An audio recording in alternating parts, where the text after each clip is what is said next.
मोहतरम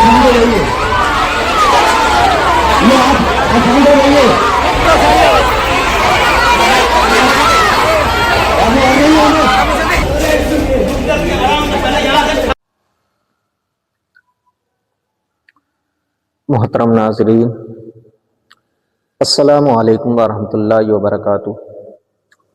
हज़रात, आज हम आपको एक ऐसी हैरत अंगेज़ ख़बर सुनवाने वाले हैं जो हमारे लिए बेहद अफसोस की ख़बर है।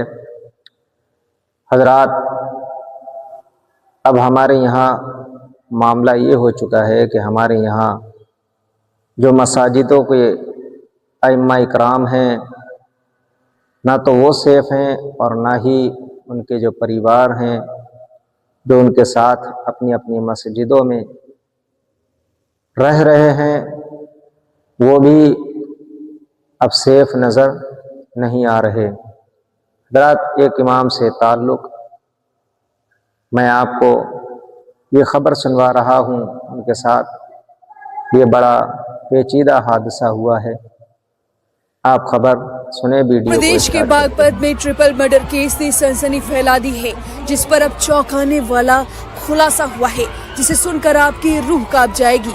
मौलाना इब्राहिम के सोते परिवार को किसने मारा, इसका खुलासा पुलिस ने मात्र 6 घंटे में किया है। जी हाँ, मर्डर किसने किया है, जब आप सुनेंगे तो आपको यकीन नहीं होगा। चलिए पहले पूरा मामला जान लेते हैं। उत्तर प्रदेश के बागपत के एक गांव गांगनौली गांव में उस वक्त हड़कंप मच गया जब मौलाना इब्राहिम मस्जिद के ऊपर बने अपने मकान में पहुंचते हैं और फिर मौलाना सिर पकड़कर जमीन पर बैठ जाते हैं। उनकी पत्नी इसराना और उनकी 2 बच्ची सोफिया और सौम्या की खून से सनी लाश कमरे में पड़ी थी। पड़ोसियों ने जब मौलाना की चीख सुनी तो वो भी पहुंचे और लाशें देखकर उनका गुस्सा 7वें आसमान पर पहुंच गया। लाश को देखकर ऐसा लग रहा था जैसे उन्हें पहले पीटा गया हो और फिर अधमरा कर चाकू, छुरी और हथौड़े से मारा गया हो। 2 मासूम बेटियां और पत्नी मौलाना इब्राहिम का ये छोटा सा परिवार इस दुनिया में अब नहीं रहा और ये सब कुछ हुआ जब मौलाना इब्राहिम घर में मौजूद ही नहीं थे। जी हाँ, मौलाना इब्राहिम अफगानिस्तान के विदेश मंत्री के कार्यक्रम में शामिल होने के लिए देवबंद गए हुए थे। मौलाना की गैर मौजूदगी में इस पूरी घटना को अंजाम दिया गया। मौलाना इब्राहिम जब घर लौटे तो उन पर दुखों का पहाड़ टूट पड़ा। दोनों बेटियों के विभस्त लाश चारपाई पर पड़ी थी, कमरे में खून ही खून था और पत्नी की लाश जमीन पर पड़ी थी। मौलाना इब्राहिम की जिंदगी थम सी गई, सांस लेना दूभर हो गया। जब उनसे पूछा जाने लगा कि आखिर उनके साथ क्या कुछ हुआ तो उन्होंने बताया कि वो घर में सीसीटीवी लगा कर गए थे, साथ ही उनकी पत्नी के मोबाइल के साथ भी छेड़छाड़ की गई है। जरा आप देखिए उनकी हालत और सुनिए कि उन्होंने क्या कुछ कहा, फिर आपको बताते हैं कि पुलिस ने कैसे 6 घंटे के अंदर खुलासा किया है और बताया है कि आखिर ये ट्रिपल मर्डर किसने किया है। सीसीटीवी बंद बता रहे थे, नहीं ऑन करके ऑन थे बिल्कुल। अच्छा, 24 घंटे कैमरे चलता है। अच्छा, नंबर डिलीट कौन से किए? नंबर जो इनके गाँव डिलीट पहुँच जाते सारे डिलीट कर दिए। किसने किए? और मेरी वाइफ का भी। किसने? नीचे थे लाभ ऑन। अच्छा, क्या लग रहा है किसने की हत्या? किसी से कोई रंजिश वगैरह थी? नंबर आपका फोन लेकर डिलीट करे कैसे? नंबर फोन लेकर डिलीट करे कैसे? नीचे मेरा फोन दूसरा पता। अच्छा, सारे फोन अटेंड भी करते। अच्छा, तो उन्होंने नंबर डिलीट कर दिया आपके। घटना की जानकारी कब मिली आपको? 3:45 बजे। आपका घर वाला वो पुलिस को दिया होगा। चलो टले वो पुलिस को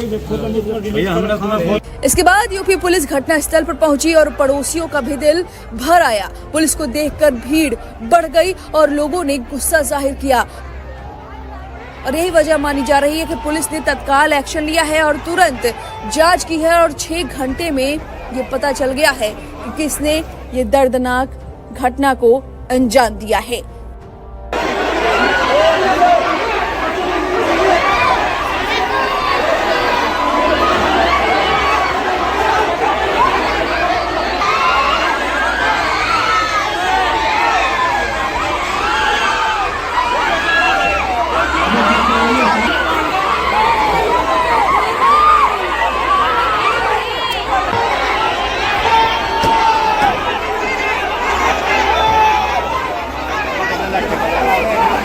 अब किसी को नहीं पता था कि आखिर मौलाना इब्राहिम से कोई इतनी नफरत कैसे कर सकता है और कौन कर सकता है। साथ ही पुलिस को ये भी शक था कि जिसने भी किया उसे मौलाना के बारे में अच्छी खासी जानकारी थी कि मौलाना कब घर से निकलते हैं, कब वापस आएंगे, और उस दिन भी मौके का फायदा उठाकर इस घटना को अंजाम दिया गया।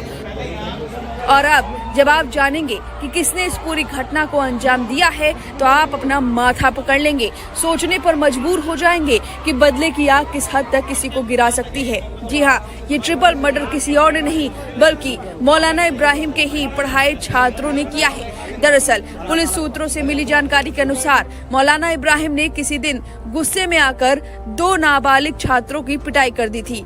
ये पिटाई दोनों छात्रों को शारीरिक के साथ साथ मानसिक घाव भी दे गई, जिसके बाद दोनों के सिर पर बदले का भूत चढ़ गया। बदला लेने के लिए दोनों छात्रों ने मौलाना इब्राहिम को निशाना नहीं बनाया बल्कि उनके परिवार को निशाना बनाया। ऐसा माना जा रहा है कि छात्रों को पता था कि मौलाना अपने परिवार से बेहद प्यार करते हैं और यही कारण है कि मौका पाकर मौलवी की पत्नी और 2 नन्हे बेटियों पर सोते हुए छुरी और हथौड़े से वार कर निर्मम हत्या कर दी। नाबालिग दोनों छात्रों ने मौलवी से पिटाई का बदला लेने के लिए ये खौफनाक कदम उठाते हुए छुरी हथौड़ी से प्रहार किया और फिर अधमरा करके उन पर चाकू से उनकी हत्या कर दी। पूछताछ करने पर पता चला कि दोनों बच्चे बाल अपराधी हैं। इस मस्जिद में मौलवी से तालीम हासिल करते थे। मौलवी अक्सर उनकी पिटाई कर देते थे, जिसके कारण क्षुब्ध होकर उन्होंने इस घटना की योजना बनाकर अंजाम दिया। आपको बता दें कि दोनों नाबालिग फिलहाल पकड़े गए हैं। एक छुरी और एक हथौड़ा बरामद कर लिया गया है। पीड़ित की तहरीर के आधार पर मुकदमा अभी पंजीकृत कर कानूनी कार्रवाई की जा रही है। तो ये बड़ा खुलासा हुआ इस पूरे मामले पर। अब आपकी जो भी राय है हमें कमेंट करके जरूर बताएं। दिनांक 11 अक्टूबर 2025 को थाना दोगट अंतर्गत ग्राम गांगनौली में सूचना मिली कि एक मस्जिद जिसके ऊपर एक कमरे पर मस्जिद के मुफ्ती साहब अपने पत्नी और 2 बच्चों के साथ रहते थे और मुफ्ती कहीं किसी काम से बाहर गए हुए थे, तो वहाँ पर उनकी पत्नी और दोनों बच्चों का शव मिला। इस घटना पर तत्काल थाना police, CO Baraut, additional SP मेरे और स्वयं डीआईजी महोदय के द्वारा भी घटनास्थल का निरीक्षण किया गया और तत्काल घटना के सफल अनावरण के लिए 7 टीमें लगा दी गई। फील्ड यूनिट के द्वारा भी मौके से आवश्यक फिंगरप्रिंट्स और डीएनए साक्ष्य उठाए गए और लगातार जो 7 टीमें थी उन्होंने बड़े कम अवधि के अंदर वीडियोस को देख के 2 संदिग्धों को चिन्हित किया और जिनसे जब पूछताछ की गई तो ज्ञात हुआ कि ये दोनों बच्चे जो बाल अपचारी हैं, ये उसी मस्जिद के नीचे मौलवी से तालीम हासिल करते थे और मौलवी इनकी अक्सर पिटाई कर देता था, जिसके कारण क्षुब्ध होकर इन्होंने इस घटना की योजना बनाई और ये घटना कारित की। इन दोनों बाल अपचारियों के निशानदेही से घटना में प्रयुक्त हथौड़ा और छुरी बरामद हुआ है। जानकारी में ये आया कि कल यानी दिनांक 10 अक्टूबर को इनमें से एक बाल अपचारी के साथ मुफ्ती ने पिटाई की थी और जिसके कारण उसने अपने दूसरे साथी को साथ लेकर ये पूरी योजना बनाई और आज जब मुफ्ती किसी काम से बाहर गए हुए थे और उनका परिवार अपने कमरे में सो रहा था दोपहर 1 बजे के आसपास, तब इन्होंने इस घटना को अंजाम दिया और अंजाम देने के बाद वहाँ से वो फरार हो गए। बड़े ही कम अवधि में पूरी बागपत पुलिस की टीम, एसओजी सर्विलांस और तमाम 6 थानों की टीम ने इस पूरी घटना को वर्कआउट किया है और दोनों बाल अपचारियों को अपनी कस्टडी में लिया है। थाना दोगट पर वादी की तहरीर पर अभियोग पंजीकृत करके आवश्यक विधिक कार्रवाई की जा रही है। हजरात, तो आपने पूरा मसला समझ लिया, लेकिन अब हमारी उन आइम्मा इकराम से भी ये गुजारिश है कि जब वो अगर कहीं मस्जिद में इमामत फरमा रहे हैं और परिवार उनके साथ में हैं तो उन्हें बड़ी एहतियात के साथ रहने की ज़रूरत है। इसलिए कि आपने देखा कि मौलाना साहब ने 2 बच्चों को पढ़ाई के दौरान सबक याद ना होने की वजह से या और कोई वजह रही हो तो उन्होंने उनकी पिटाई कर दी। हर उस्ताद अपने शागिर्द को मारने का हक रखता है, लेकिन इसका मतलब ये तो नहीं बनता कि हाँ किसी को उस मार के बदले की सज़ा उसकी जान लेकर अदा की जाए। हजरात, मौलाना साहब के जो 2 बेटियां थीं और एक बीवी, उन तीनों लोगों को मौत के हवाले कर दिया गया। तो हजरात, जो मस्जिद के मेंबरान हजरात हैं, उनसे भी हमारी ये गुजारिश रहेगी कि वो भी अपने आइम्मा इकराम की, अपने इमामों की सही तरीके से हिफाजत की ज़िम्मेदारी अदा करें और उनका भरपूर ख्याल रखें, ताकि किसी और इमाम के साथ में ऐसा हादसा पेश ना आने पाए। हजरात, आप अपनी राय इस कमेंट बॉक्स में ज़रूर बताएं।